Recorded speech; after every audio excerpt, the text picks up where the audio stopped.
Fala galera, tudo certo? Passando aqui rapidinho, só para pedir para vocês aí o like e para se inscrever no nosso canal, que isso ajuda muito a produção do nosso conteúdo, beleza? Valeu, espero que gostem aí do vídeo. Fala galera, tudo certo com vocês? Mais um vídeo aqui no nosso canal e hoje estou trazendo uma análise rápida do que eu achei dos primeiros jogos aí das quartas de final da Copa do Brasil, como vocês já podem ver na tela, né? Então minha câmera hoje tá maior porque só tem os jogos, né? De lá, né? Os jogos da esquerda. Isso facilita para vocês poderem ver mais da minha cara não muito bonita. Dito isso, vamos analisar rapidinho as 4 partidas e como que largaram esses times na Copa do Brasil, né? Alguns resultados bem interessantes e um pouco surpreendentes até. Primeiro jogo que a gente teve foi Vasco e Atlético Paranaense em São Januário, que o Vasco venceu por 2-1 de virada, outra vez ganhando o Atlético Paranaense de virada, assim como foi no jogo pelo Campeonato Brasileiro também essa semana. Bom, primeiro o resultado, né? Cara, o resultado é muito importante pro Vasco, até porque, né? Estava jogando em casa e tinha que fazer algum tipo de resultado positivo, porque o jogo na Arena da Baixada vai ser tenso. É verdade que existe uma pausa longa agora até o jogo de volta, por causa da data FIFA. Então, né, o Flamengo, por exemplo, joga dia 12, o Corinthians joga dia 11, os jogos são, né, dia 11 e dia 12. Tem tempo para os ânimos darem uma quietada, para as coisas não estarem tão complicadas, mas de qualquer maneira, o jogo vai ser quente na Arena da Baixada, como meio que sempre é. Né? A torcida do Vasco e a do Atlético Paranaense não se dão e o clima vai ser complicado. Ainda mais porque o Atlético Paranaense tá vivo, né? É um resultado que é benéfico pro Vasco, é verdade. Só que se fosse um 2-0, eu diria, putz, vai ser complicado pro Atlético reverter isso aí. Vai ter que fazer um grande jogo, né, na Arena da Baixada, o que não vem fazendo. Só que um 2-1, qualquer coisa resolve, né? Jogando em casa, com o apoio da torcida, gramado sintético. A situação do Vasco, ela é ainda complicada. Tem aí uma vitória de 2-1 que conta sim, mas eu diria que a vantagem do Vasco deve ser assim, 55-45, 60-40 pro jogo de volta. O jogo em si, falar um pouquinho dele, cara, o jogo na verdade ele foi bem... Assim, o jogo foi meio ruim, né? Tecnicamente falando, o jogo não foi tão bom, porque nem Vasco nem Atlético Paranaense estão nos seus melhores momentos. Mas, no quesito emoção, eu acho que o jogo trouxe, né? Umas estatísticas aqui, né? O Vasco teve um pouco mais de domínio, 60% da posse de bola, trocou mais passes, chutou muito mais, só que foi muito mais impreciso, né? O Atlético Paranaense chutou 4 vezes, a bola foi 3 vezes no gol e uma foi gol.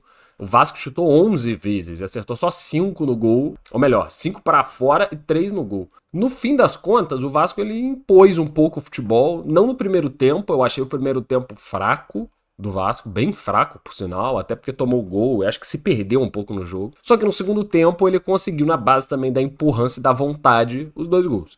Né, e o resultado, que é um pouco como o Vasco vem jogando. Não sei exatamente o que esperar do jogo de volta, porque não vai ser fácil, cara. Não vai ser fácil pro Vasco, acho que vai ser um jogo muito duro, um jogo legal de ver no sentido da emoção.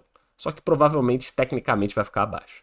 Próximo jogo, São Paulo e Atlético Mineiro no Morumbis, né? Um jogo que foi também... Nossa senhora, um jogo muito chato. Esse talvez tenha sido o jogo mais chato dos 4, surpreendentemente, porque era um confronto forte, né, de 2 bons times, só que de fato o jogo deixou muito a desejar.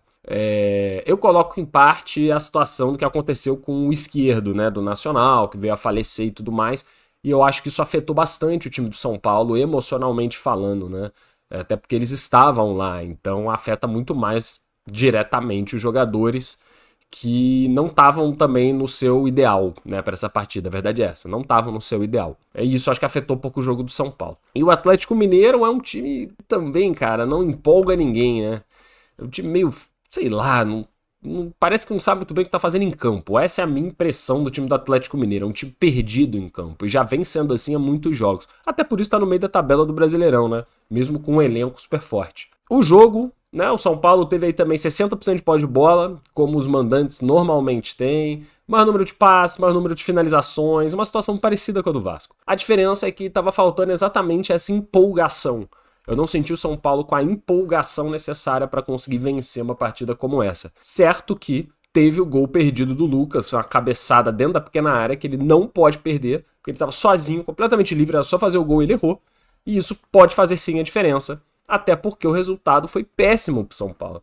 né? Jogando em casa, com a torcida apoiando, perder o jogo é complicado, né? Porque o próximo jogo vai ser lá na Arena MRV. Eu diria que agora, dada essa circunstância, o Atlético Mineiro tem uma vantagem significativa por estar jogando em casa e ter a vantagem. Então eu colocaria aí uns 70-30 pro Atlético Mineiro, dadas as circunstâncias. Próximo jogo, Casa de Apostas, Arena Fonte Nova, casa do Bahia, onde o Bahia perdeu para o Flamengo de 1-0, numa situação um pouco similar à do São Paulo no sentido do resultado, né? Mas não da imposição. Como o São Paulo, né, não conseguiu jogar, o resultado até faz sentido, que o Atlético Mineiro achou um gol, né, no finzinho também, mas um 0-0 seria mais normal. No caso do Bahia é diferente, porque o Bahia impôs jogo. Né? O Bahia no primeiro tempo jogou muita bola, ele tentou dominar o jogo, criou algumas oportunidades, mas também não tantas oportunidades de fato eficientes, né? O que faltou para o Bahia um pouco nessa partida foi criar chances mais claras de fazer o gol, de resolver o jogo e de também, em alguns momentos, fazer os gols, né? Porque tiveram alguns lances em que o Bahia simplesmente perdeu o gol.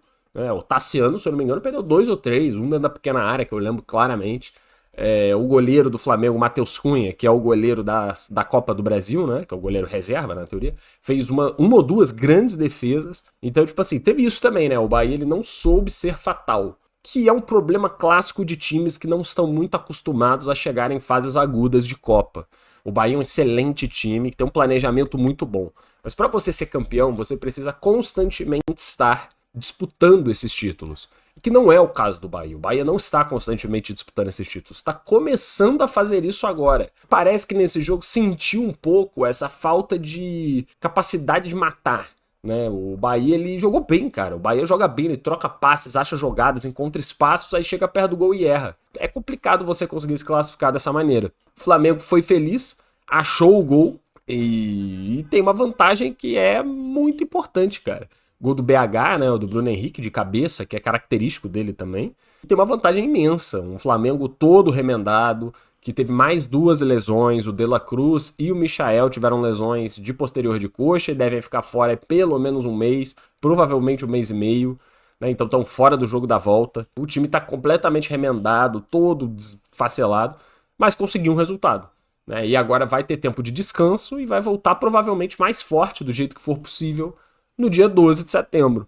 E o Bahia, cara, vai ter que entrar no Maracanã tentando. O Bahia vai tentar, vai jogar e vai buscar. Diferentemente do São Paulo, que eu não sei se vai dar toda essa importância talvez para a Copa do Brasil, até por estar vivo na Libertadores, eu vejo um Bahia querendo mais essa Copa do Brasil. Então acredito que ele tenha mais chance de reverter a situação. Eu colocaria aí uns 65-35 para o Flamengo, porque obviamente jogar no Maracanã é muito importante e já tem a vantagem de 1-0.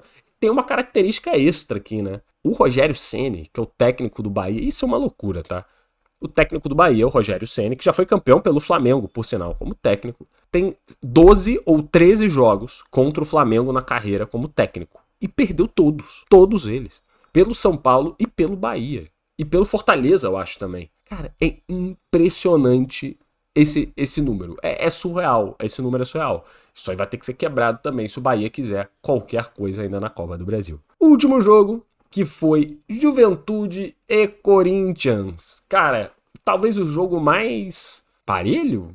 Não sei se parelho, mas não exatamente também por qualidade de bola jogada, né? E sim pelo nível não tão alto de ambos os times. Foi um jogo duvidoso, eu diria. No fundo, foi um jogo meio duvidoso. O primeiro tempo fraco, né? E depois o Juventude conseguiu crescer para cima do Corinthians, fez um gol, cresceu no jogo. O Corinthians se apavorou um pouquinho, né? A posse de bola até foi parecida, né? 54-46. E tiveram bastante chances de gol, né? 16 para o Juventude, 11 para o Corinthians, né? Mesmo que a maior parte não tenha sido exatamente dentro do gol. Mas foi um jogo que no segundo tempo ficou animado. O primeiro tempo foi muito ruim, muito ruim.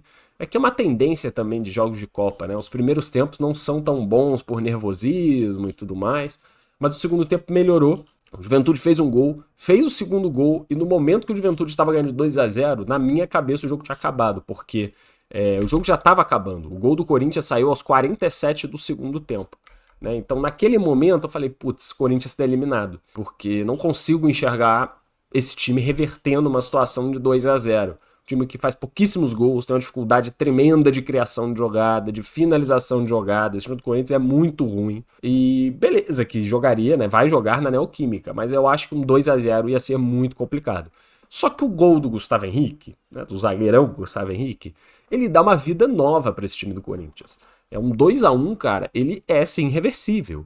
Porque 1-0, um outro gol de cabeça aleatório, um pênalti, qualquer cagada que seja, 1-0 pro Corinthians na Neoquímica vai pros pênaltis. E a gente vê como nos últimos tempos o Corinthians foi bem em pênaltis, né?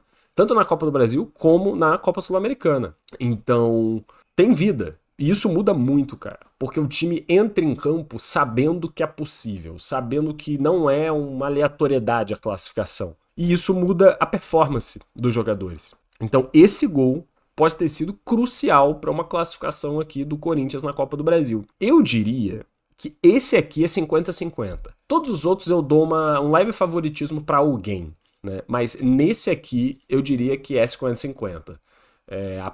O tamanho do Corinthians e de jogar na Neoquímica pesam bastante, na minha opinião, né? E essa empolgação que o Corinthians ainda tem. O Juventude, por outro lado, tem uma vantagem. E para mim joga mais futebol. Então eu diria que aí é meio que um meio a meio. A única questão que pode influenciar nisso tudo é o Corinthians largar a Copa do Brasil.